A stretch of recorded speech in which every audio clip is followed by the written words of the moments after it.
From the PEP Radio Newsroom, we have additional breaking news. President Donald Trump says the U.S. military struck 3 sites in Iran, directly joining Israel's effort to decapitate the country's nuclear program in a risky gambit to weaken a longtime foe amid Tehran's threat of reprisals that could spark a wider regional conflict. During President Trump's address to the nation at 10 p.m., he said, if peace does not come quickly, quote, we will continue to carry out missions with precision, speed, and skill, end quote. This just in, Iran's nuclear agency has confirmed attacks on Fordo, Isfahan, and Natanz atomic sites and says its work will not be stopped. The U.S. dropped 6 bunker buster bombs to strike the deeply buried Fordo nuclear fuel enrichment plant. Fox News' Sean Hannity says President Donald Trump told him in a phone call. The Israelis say their offensive has already crippled Iran's air defenses and significantly degraded multiple Iranian nuclear sites.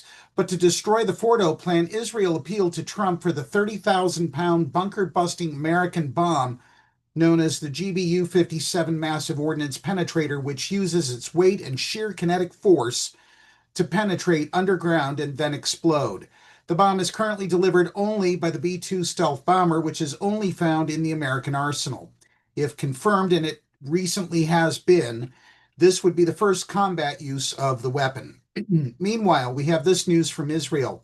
Israeli Prime Minister Benjamin Netanyahu praised Trump's decision to attack in a video message directed to the American president. Your bold decision to target Iran's nuclear facilities with the awesome and righteous might of the United States will change history, he said. Netanyahu said the U.S. has done what no other country on earth could do. Meanwhile, Japan has evacuated some of its citizens from Iran to neighboring Azerbaijan. Japan's foreign ministry says that 21 Japanese residents of Iran and their family members arrived safely in Baku, the capital of the neighboring country, Azerbaijan, after evacuating by bus. It was Japan's second evacuation from Iran. In New York City, the NYPD is increasing security throughout the city. After the U.S. airstrikes in Iran, police in New York City said they were increasing security at religious, cultural, and diplomatic sites out of an abundance of caution. The New York Police Department said it's tracking the situation, coordinating with federal law enforcement agencies, and will continue to monitor for any potential impact to the nation's largest city.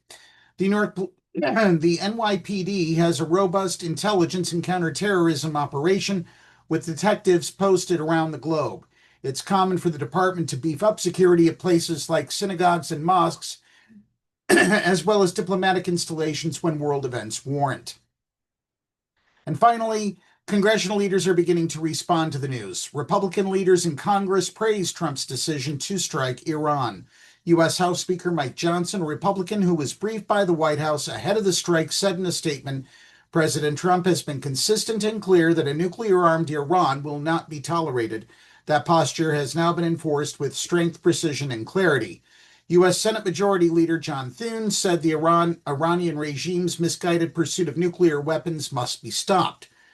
U.S. Senator Lindsey Graham, a longtime Iran hawk and Republican from South Carolina, wrote online, this was the right call. The regime deserves it. Meanwhile, elected Democrats and some far-right Republicans questioned the move, particularly without the authorization from the U.S. Congress. Horrible judgment, said Senator Tim Kaine, the Democrat from Virginia. I will push for all senators to vote on whether they are for this third idiotic Middle East war.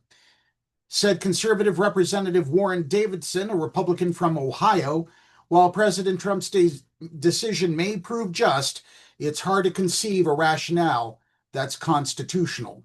That's the news that we have at this hour. We'll continue to follow the news throughout the evening and have updates in the morning. Reporting from the PEP Radio Newsroom, I'm Dave Moore.